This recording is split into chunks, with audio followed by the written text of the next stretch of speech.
Sky fam, good morning. It is Becca, your Seattle-based flight attendant. If you're new here, welcome to my channel. If you're coming back, welcome back. Happy to have you. So it is almost 6 a.m. Pacific time. Don't know what day it is. I think it's a Friday. And the sun is not even out yet, and I have no makeup on. It was a 3:30 morning wake up for me, so I am not looking my best, but that's okay. Anyways, I'm here at the airport on airport standby today, and I had an idea to answer some assumptions that you guys might have about flight attendants or just flight crews in general. And I'm gonna answer your questions as I go about my 5-hour airport standby shift today. So if you're interested, keep on watching, and we're gonna answer some questions you have.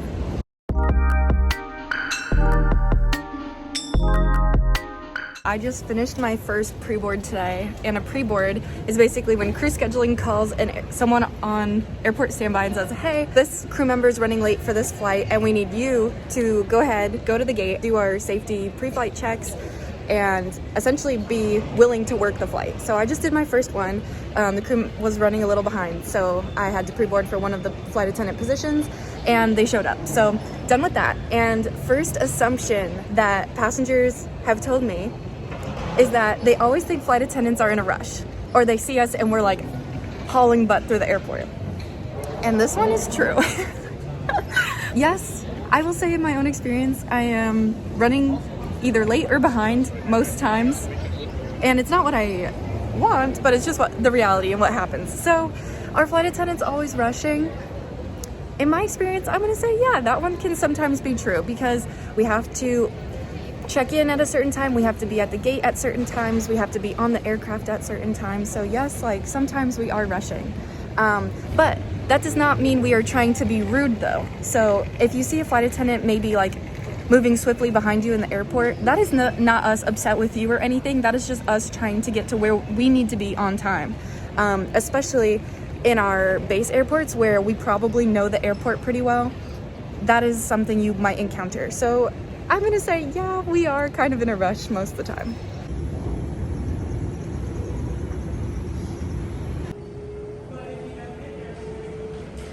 I'm waiting for the train to go over to a different area of gates. Assumption number 2, we flight crew know everything about every airport. This one, not so true. So I get asked at least, I'd say like maybe once a trip by various people, like, hey, can you point me in the direction of this gate, or where is my flight coming from, where is my gate, where's baggage claim, where are all these things. Always feel free to ask a flight attendant your question about the airport, because even if we don't know the answer, we're pretty good at following directions and following signs, so we can point you in the right direction to where you're trying to go or where you need to be. If not, we'll point you in the direction of someone else who works at the airport who can help you. So always feel free to ask your questions. Just don't be surprised or upset if maybe we don't have the best answer for you, because we're learning every day at new airports just as much as you. Okay guys, I'm back. It's a little after 6 a.m. I just went to the bathroom and put my face on so I feel like a human being again. And they were playing some classical music in the bathroom, and I was like vibing to it. I was like, it's like that focused kind of study music, and I was like, yes, this is what I need right now as I'm focusing, putting all my makeup on. It was quite funny to me. But anyways, okay, I found a like quiet area in the airport I like to hang out at. And let's see, so we are on to assumption number 3. Okay, assumption number 3 is that flight attendants can change your travel plans for you. I can totally see why people think that, but that is not true. And it's often a point of frustration for us because, you know, innocently people think that we can and they get upset with us if we can't, and it's just not the case. So especially when people have tight connections, they get stressed out and they're looking to us on the plane to like give them the guidance that they're looking for. So it's just like super sad that unfortunately this is not true. Flight attendants cannot change your travel plans for you. We typically advise people that if we're already in the air and you're worried about your next flight, to go see either the gate agent or CSA or the customer service desk, and they'll be able to re-accommodate you and rebook you. A lot of US airlines have, just like on the airline app itself, they will automatically rebook you on the next available flight in connection. So I either tell people to hold off and see if you're rebooked or go speak to the customer service desk is typically our best advice. So unfortunately, no, flight attendants cannot change your travel plans for you. We are on to assumption number 4, which is flight attendants are the reason your flight is delayed. This is so not true. First of all, if you're upset that your flight is delayed, please do not take it out on your flight crew. We are showing up to work. We want to fly to the places we're trying to get you guys. It is typically not our fault the flight is delayed. There are 1,001 reasons a flight can be delayed. I did not fly during COVID. I started my career post-COVID, but I have heard stories of how different things were before COVID, and the industry is constantly changing. I'm sure you guys are aware of the news and all the stories coming out in recent times. So there are a million reasons why your flight can be delayed, and flight attendants are typically not one of them. So most of the reason for delays is outside our realm of control. We show up to work our trips. We want to fly our flights. We want to get to you guys where you're trying to go. We want to get to our layovers and our destinations. So please be respectful to your crews if you are experiencing a flight delay. You know, we don't deserve to be disrespected because of a flight delay. It frustrates us. It takes more time out of our day, honestly. So we get just as frustrated as passengers. And yeah, flight attendants are not the reason your flight is delayed. Yeah, you guys, it is just after 7 a.m. and I'm like, you know what? It's breakfast time. So I am snacking on some protein cereal, and we're gonna go over assumption number 5, which I have as: we will lift your bags into the overhead bin for you.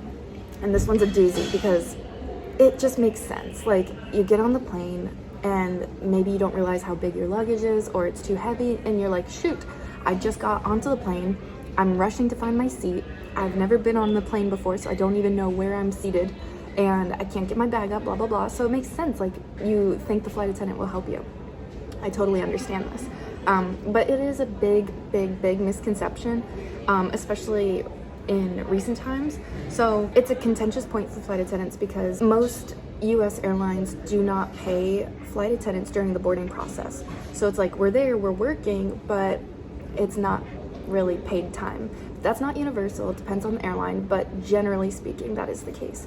So I'm only saying this because, let's say, for example, we do offer to help lift your bag, and let's say we injure our shoulder, we tear our rotator cuff or something like that, or maybe we whack ourselves with your bag, you know, who knows what could happen.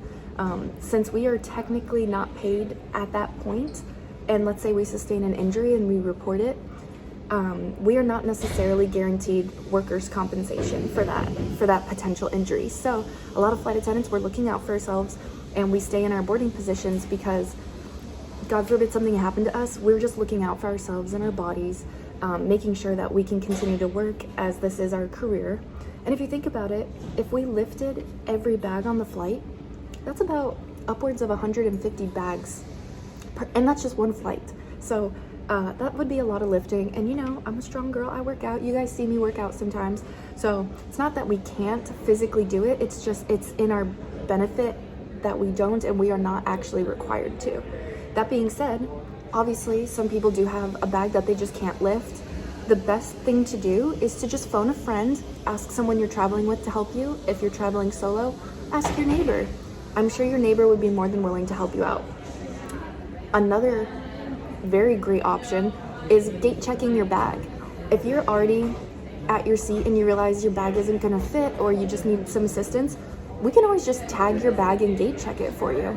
And if you have a connecting flight, we can try to get you a bag tag so that you can claim it on the jet bridge versus having your bag go to baggage claim. So there's so many options of handling this, and you know, you can save us the strain, yourself the strain, and we can just gate check your bag. It's not a big deal. So it is a misconception that flight attendants are supposed to lift your bags. I'm gonna get through one more assumption before I'm gonna head to the bathroom and take you guys on a short walk with me to get some steps in. So assumption number 6 is that flight attendants are mean, and this makes me so sad, guys. We are not mean, I promise you. And it makes me really sad that people have this experience. And if this has been your experience, I'm so sorry. I can unfortunately say, like, especially for me as a reserve, if I'm on call, there's no guarantee to how much sleep I've gotten that night. Like, I'm AM reserve this month again, which is not my preference, but it is what it is. So I can expect like a 2:30, 3 a.m. phone call and for like a 5 a.m. flight. So there's no guarantee to how much sleep a flight attendant has had. So please just give us a little bit of grace. I personally try to, you know, show my best self at work and put on a happy face and give every passenger the attention, kindness, and respect that everybody deserves. You know, it's the golden rule. Treat everybody how you want to be treated.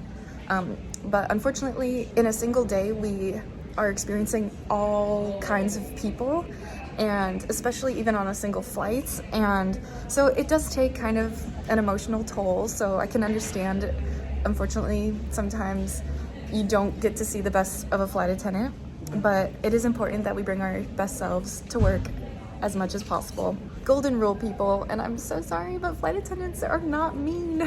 Thing I forgot to mention on that last point is that with this job, you know, we are real people and we have real life things happen to us. You know, you can receive sad news on a bad day, but you still have to show up to work your flights. So you have to give us a little bit of grace because, you know, we can't just not go to the office today. You know what I'm saying? Like, we can't, if something bad happens, we still have to go to work most of the time. It's not that flexible. So just keep that in mind too. And yeah, flight attendants, we're not mean. Ask us any questions. We're super friendly. That's part of the reason we love the job.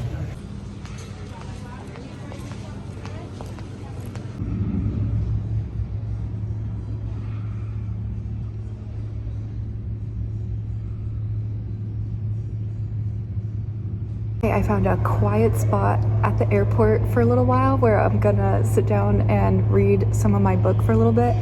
And it is so hard to find a quiet spot in the airport, so hallelujah. That is one good thing I do like about early morning standby is that you do get some quiet time. But I'm just watching some planes take off and land, and it's super peaceful. And I found a spot to prop up my phone because I like to talk with my hands, I realize. And when I'm filming and holding my phone, like, I have one hand, so that doesn't work well for me. So anyways, okay. We're on assumption number 7 now, and which is flight attendants like to have fun at work. And this is so true. Of course we like to have fun. This is one of my favorite reasons for the job. It is a fun job. I love getting to fly in an airplane every day. Like, that is just so cool to me, and I literally love this job with a passion. It is such a fun job. You know, Nairi, shout out Nairi. She's been in a couple of my videos, and I met her just from working a trip together. We started as strangers. We had never flown together before, and then flash forward, all it took was one trip, and we became instant best friends. I love that girl to death. And so what I'm saying is there are so many ways to have fun with this job. Like, you'll meet your best friends, you'll meet people that you'll just know for the rest of your life. You'll be friends with people that they could be 20 years older than you and be your best friend, and you would never have known that previously. It's just so cool to me. So I really love this job because it's like, once you hone the safety aspects of the job, and which is truly the reason why our job even exists, once you understand the sole safety reasons for your job, there are so many ways to have fun with it. So I like to have fun in the cabin. You know, I like to make flights super enjoyable as much as possible. And yeah, so that's true. Flight attendants, we do like to have fun at work.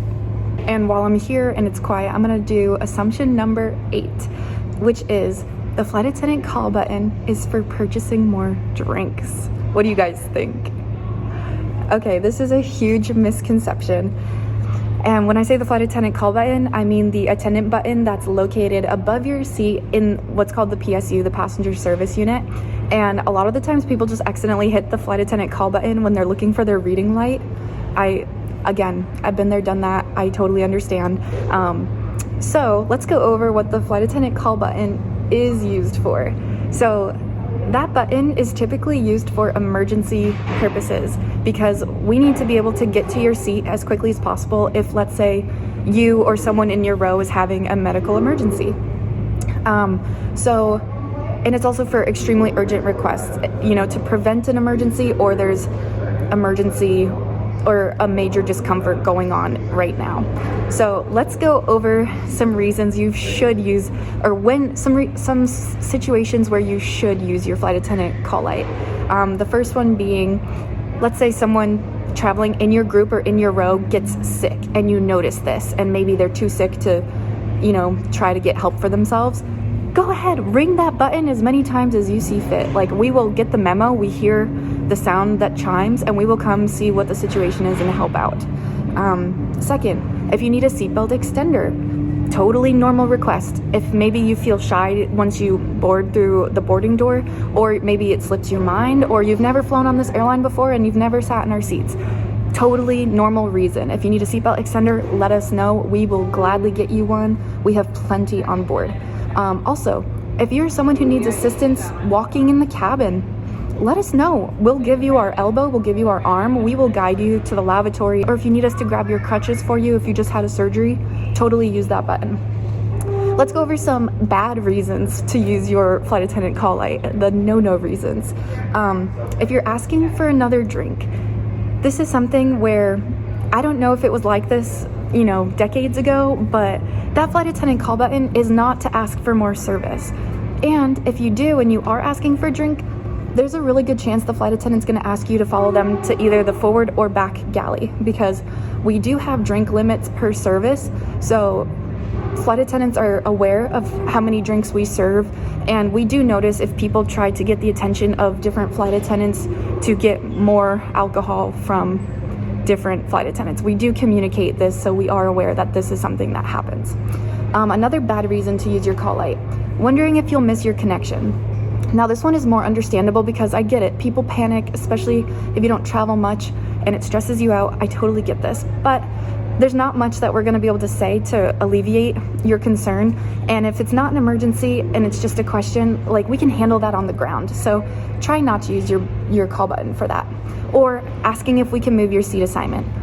And this one, it does depend what airline you're traveling on, because certain airlines have open seating and some airlines do not have open seating. But again, if it's not urgent, we ask that you just don't use the call light for it. Okay, we are on to assumption number 9, which is a funny one to me. Assumption number 9, flight attendants are always on their phone.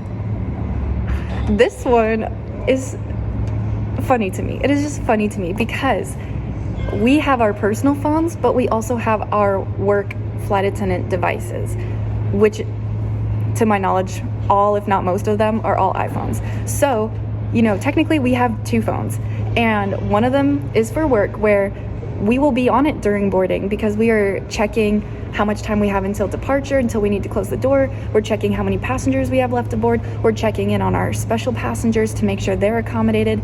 We're chatting with CSAs. We are chatting with the flight attendants in other areas of the cabin. We are on that device making sure that we have as smooth of a boarding process as possible. And we're not just using it during boarding. It has so much information on there. We are taking notes if we have any reporting we have to do after the flight is over. We are checking in on our announcements. We are checking so many things. Even when we're doing service, we are using our devices to ring up sales as well. So, but I can understand from a passenger perspective, it's like, oh, why is that flight attendant always on her phone? Well, probably their flight attendant device. So keep that in mind before you get irritated with a flight crew member being on their phone. It might actually be their work phone. So I have another pre-board to do, and I will be right back, and we'll keep on going.